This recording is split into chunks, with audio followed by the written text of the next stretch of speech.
Hello friends, నేను మీ doctor Banu, ENT surgeon. మనం ఇవాళ ఏం తెలుసుకుందాము? కంజెనిటల్ హియరింగ్ లాస్ అనేది ఏంటి?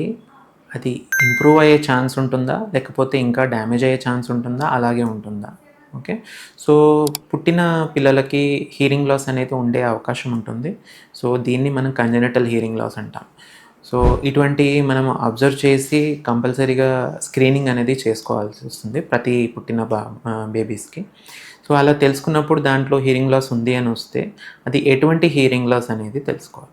సో, నరానికి సంబంధించిన హియరింగ్ లాస్ ఉంది అంటే, అది ఇంకా ఏజ్ పెరుగుతుంటే ప్రోగ్రెస్ అయ్యి ఇంకా వర్స్ అయ్యే ఛాన్సెస్ డెఫినెట్‌లీ ఉంటాయి. స్టేబుల్ అని కాదు. కొంతమందికి స్టేబుల్‌గా ఉంటుంది. కొంతమందికి ఇంకా ప్రోగ్రెస్ అయ్యే ఛాన్స్ కూడా ఉంది. సో, హియరింగ్ లాస్ ఉంది అనంటే డెఫినెట్‌గా రెగ్యులర్ చెకప్స్ చేసి అది ఎలా ఉంటుంది, స్టేబుల్‌గా ఉందా, వరుస అవుతుందా అనేది చూసుకొని దానికి తగ్గట్టుగా ట్రీట్మెంట్ తీసుకోవాలి. ఒకవేళ నరువుకు సంబంధించింది కాదు, చెవి లోపల నీరులాగా ఉంది, పుట్టినప్పుడు మనకు ఉమ్ము నీరు కూడా లోపలికి పోయి దానివల్ల కూడా బ్లాకేజ్ అయ్యే ఛాన్సెస్ ఉంటాయి. సో, అటువంటి సిచ్యువేషన్స్‌లో సింపుల్ మెడికేషన్స్ తోటి కానీ గ్రాడ్యువల్‌గా దానంతట అది వాటర్ క్లియర్ అయిపోయి హియరింగ్ ఇంప్రూవ్ అయ్యే ఛాన్సెస్ ఉంటాయి. సో, కంపల్సరీగా పుట్టినప్పటి నుంచి హియరింగ్ లాస్ ఉంది అంటే డెఫినెట్‌గా ఇంకా డ్యామేజ్ అవుతది అని కాదు. Very few percent of chances definitely ఇది ఇంప్రూవ్ అయ్యే ఛాన్సెస్ కూడా ఉంటాయి. Thank you.